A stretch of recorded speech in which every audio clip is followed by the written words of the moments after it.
You know how you can have a closet full of clothes, but you still feel like you don't have anything to wear?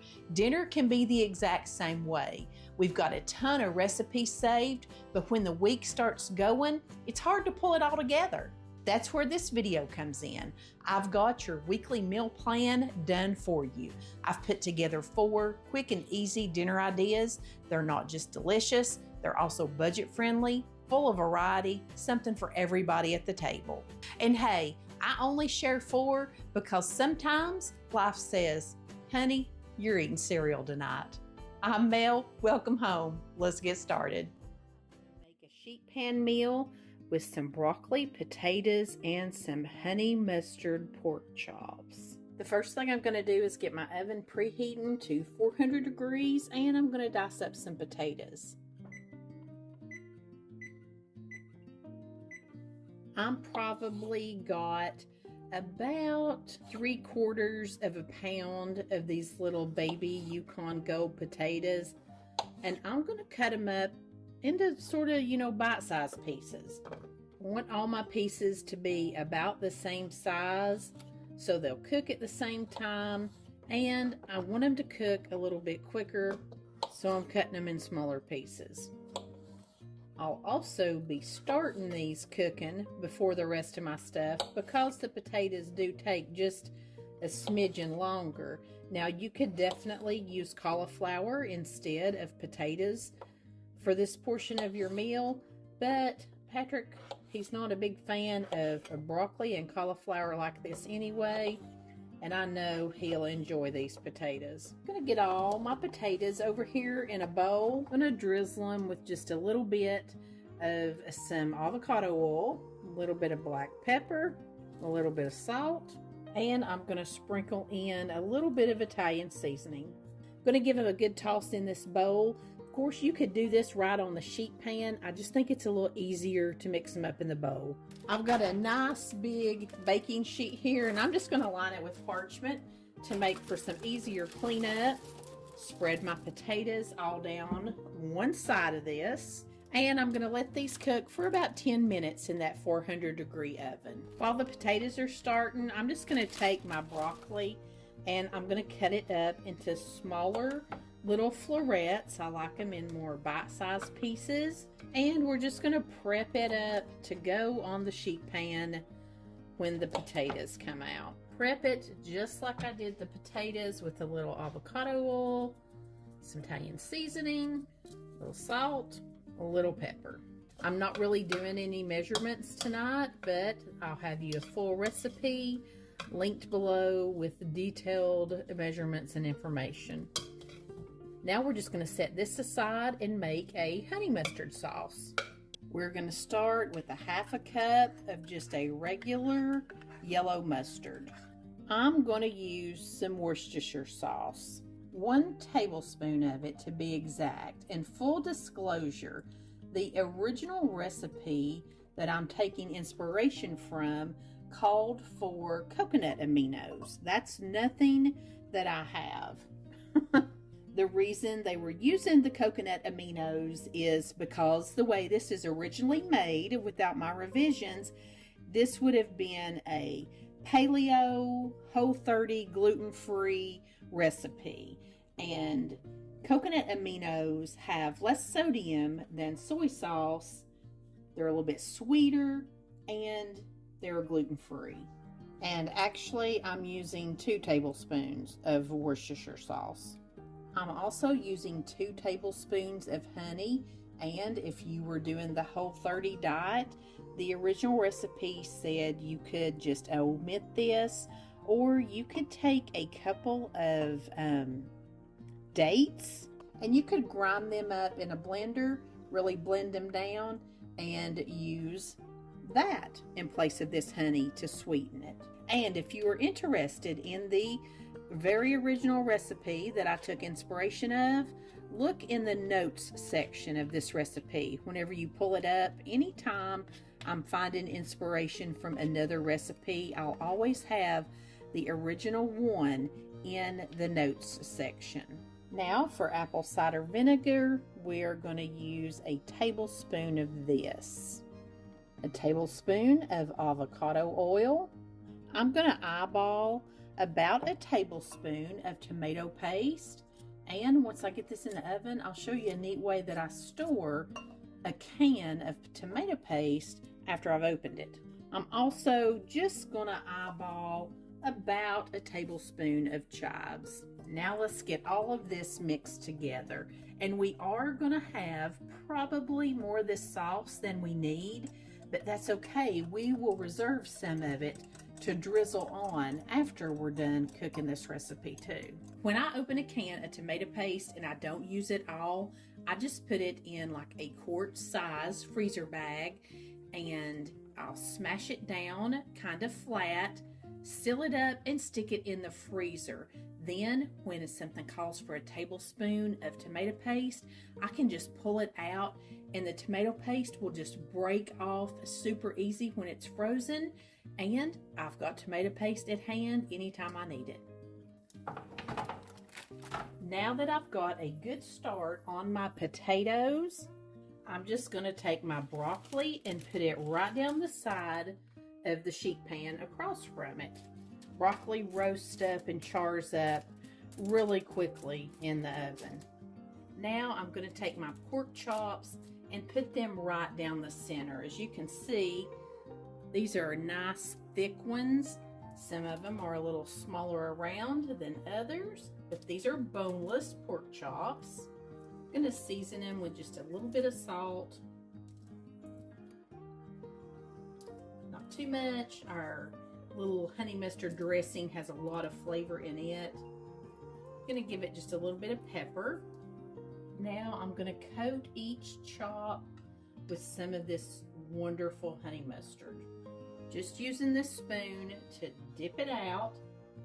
If I need to get more, I'll get a clean spoon. It's okay if this runs over the sides a little bit and gets on your veggies. It's great for dipping veggies in. Yeah, I think I'm just going to put a little bit more on these.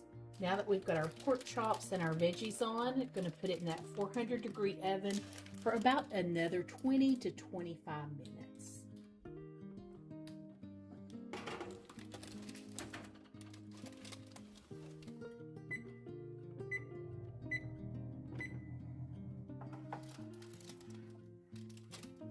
Need to make sure that pork is an internal temperature of 145 degrees, and it looks like even my thickest part right here has definitely done it.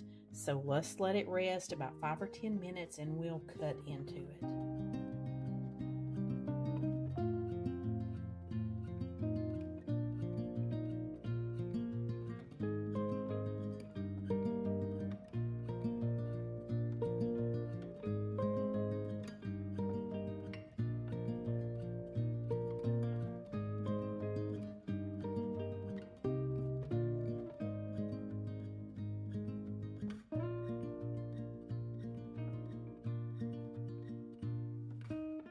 I've already tried this sauce and it is so good. Let me try it on this pork chop.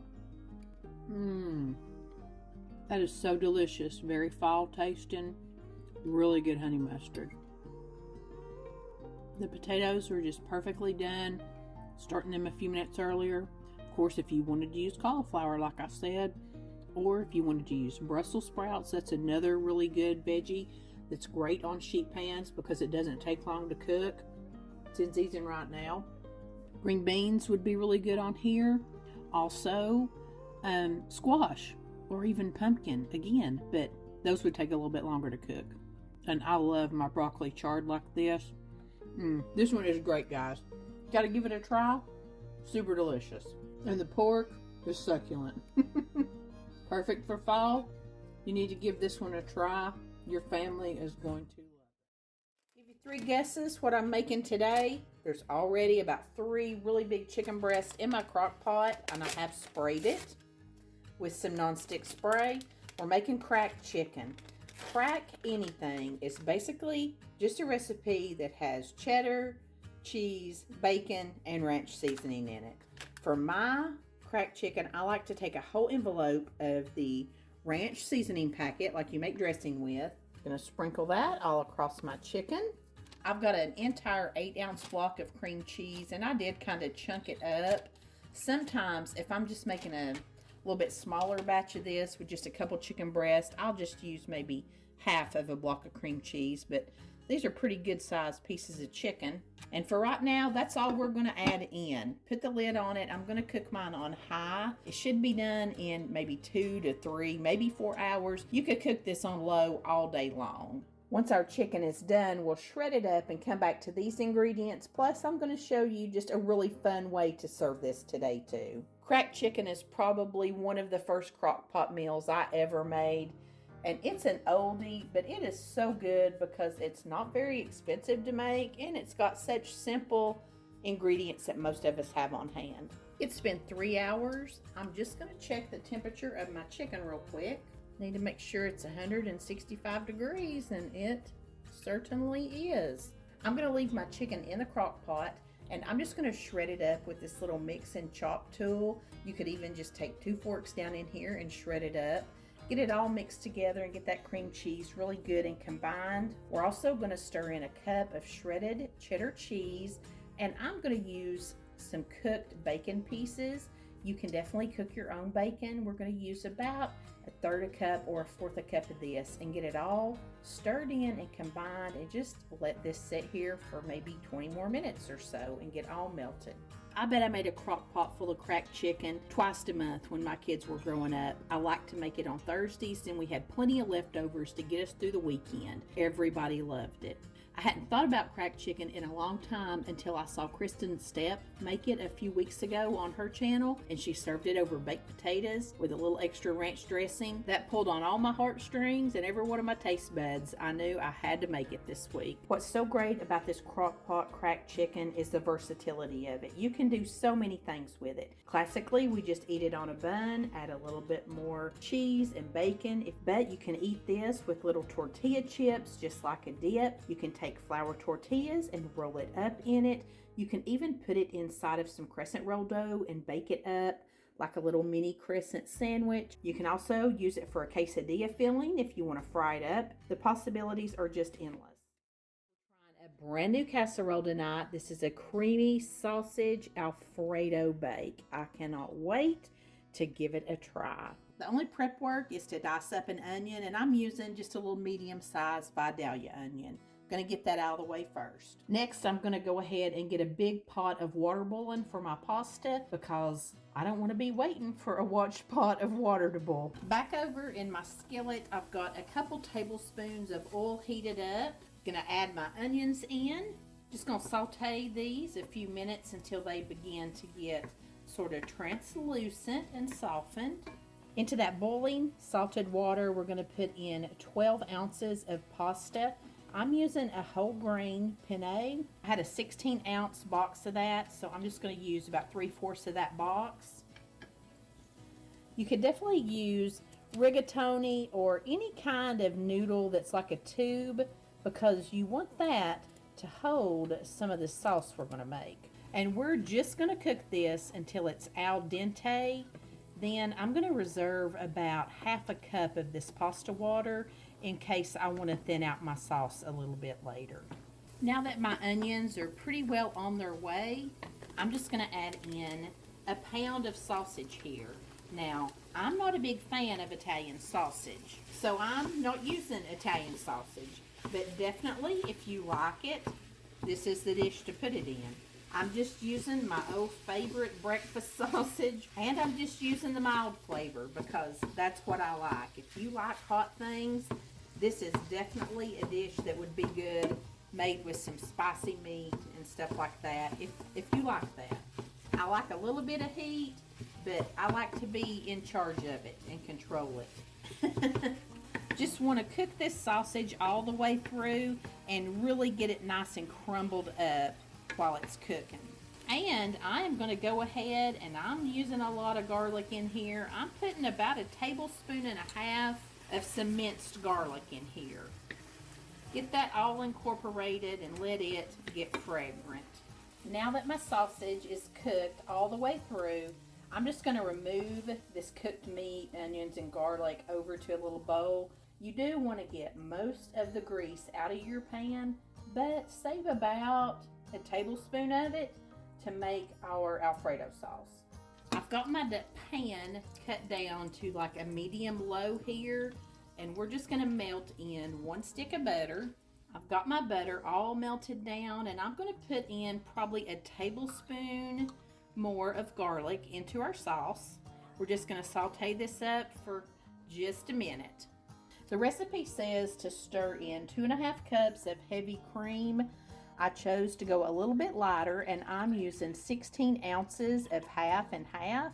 Then I'm just gonna pour in 1/2 cup of regular milk.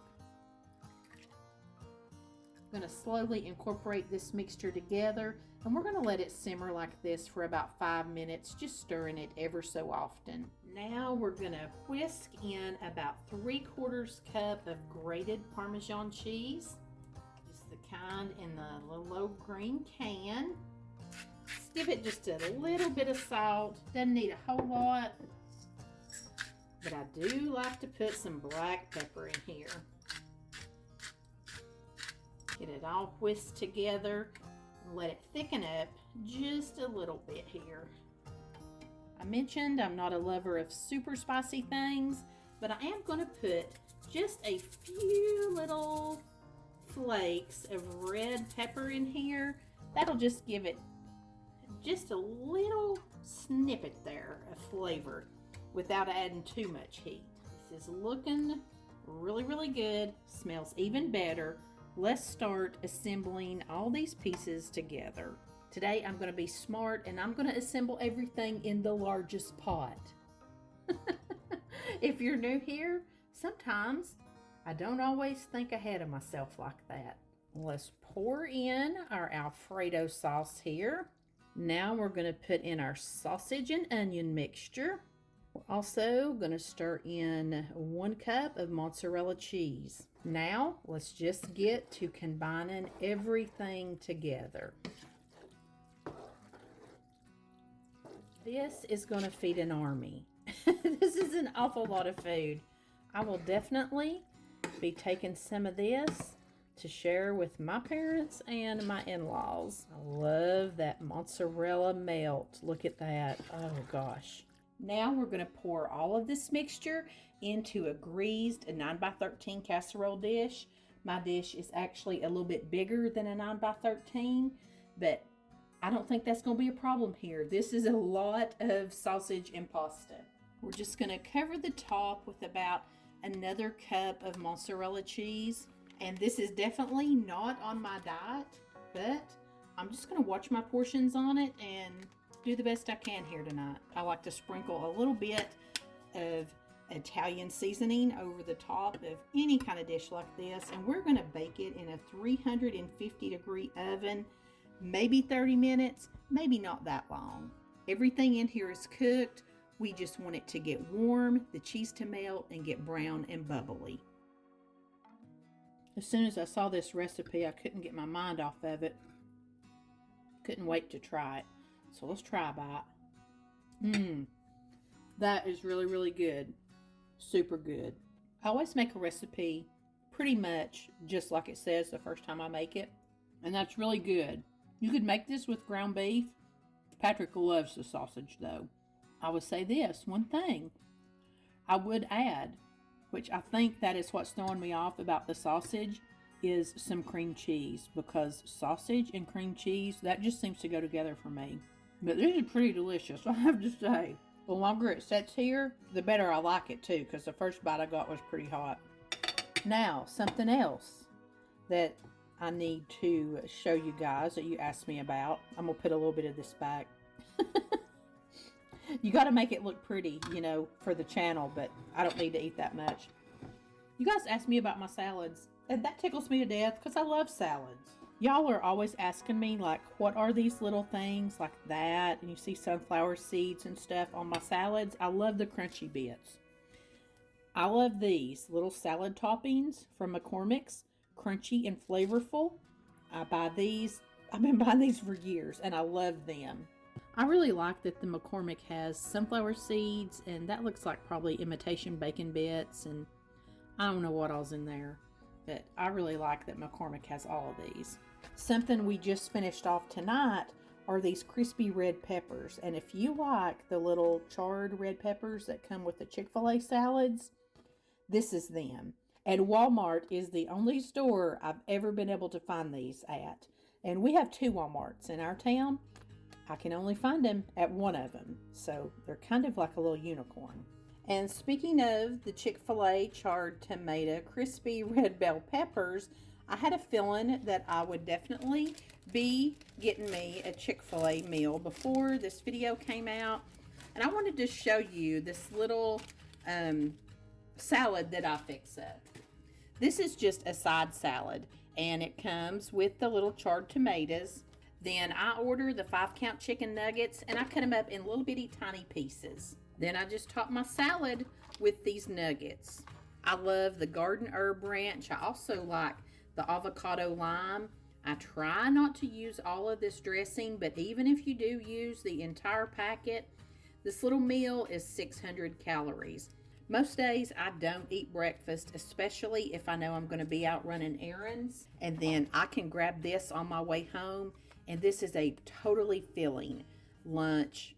600 calories. Not too shabby if you ask me. It's filling and delicious. And for those of you wondering, I'm down now about 11.5 pounds on my little weight loss journey. It's taken me about 15 weeks or so, but I kind of plateaued for a bit. Had to change up my walking routine and some of my exercise routine to get my metabolism back to moving. It kind of got used to what I was doing. I love lasagna, but today I need some hands-off cooking, so we're going to make a Crockpot lasagna soup. The first thing we need to do is brown up some ground beef, and I am going to use my new Ninja Food Possible for this. It's a slow cooker, but you can do a lot of other things in it too. I've had my eye on this for a while, just for this function where I can brown meat, braise things before I slow cook them all in one pot. So I've set it to sear, and I'm just going to let it heat up on low. And of course you can brown your meat up on top of the stove.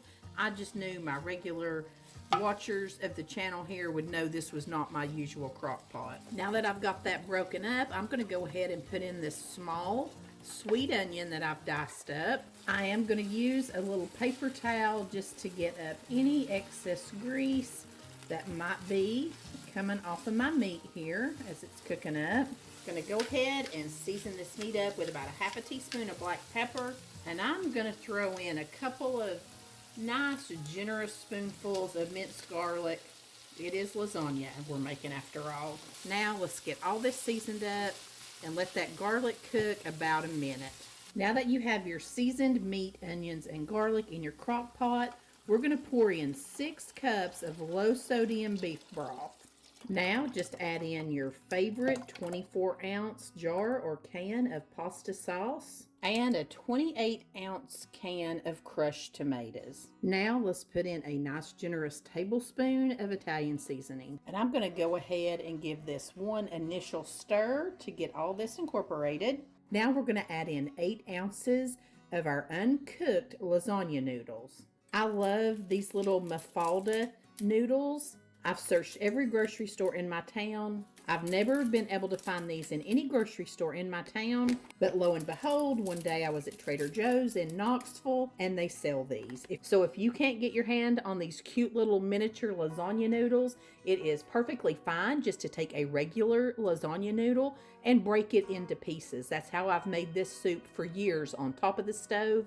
It works just fine.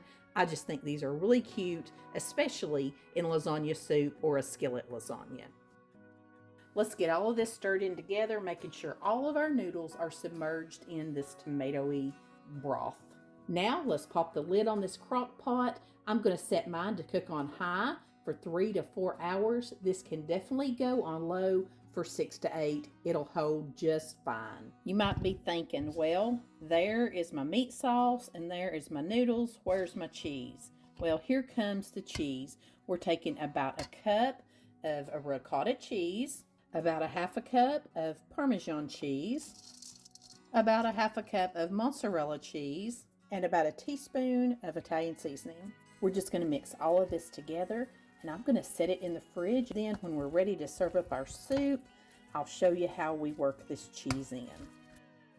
I really like that this soup gets thick. Now you're welcome to add more broth, definitely in the leftovers if you want more broth. It's good to heat it like that. But when you first serve this up, it's piping hot. Put a big dollop of your cheese mixture in there, and we had a little garlic toast on the side. Just stir that cheese down in there. It's going to get melty and gooey and oh so delicious. This is all the wonderful things we love about lasagna in hardly any of the prep. I love this. I love it on top of the stove, and I especially love it made in this crock pot. This is awesome. I'll be doing this all year. Click here to see more videos from this ready-made meal plan video series. I'll see you there. Thank you so much for choosing to spend some of your time with me. I really appreciate it, friends. As always, I send you love from my kitchen.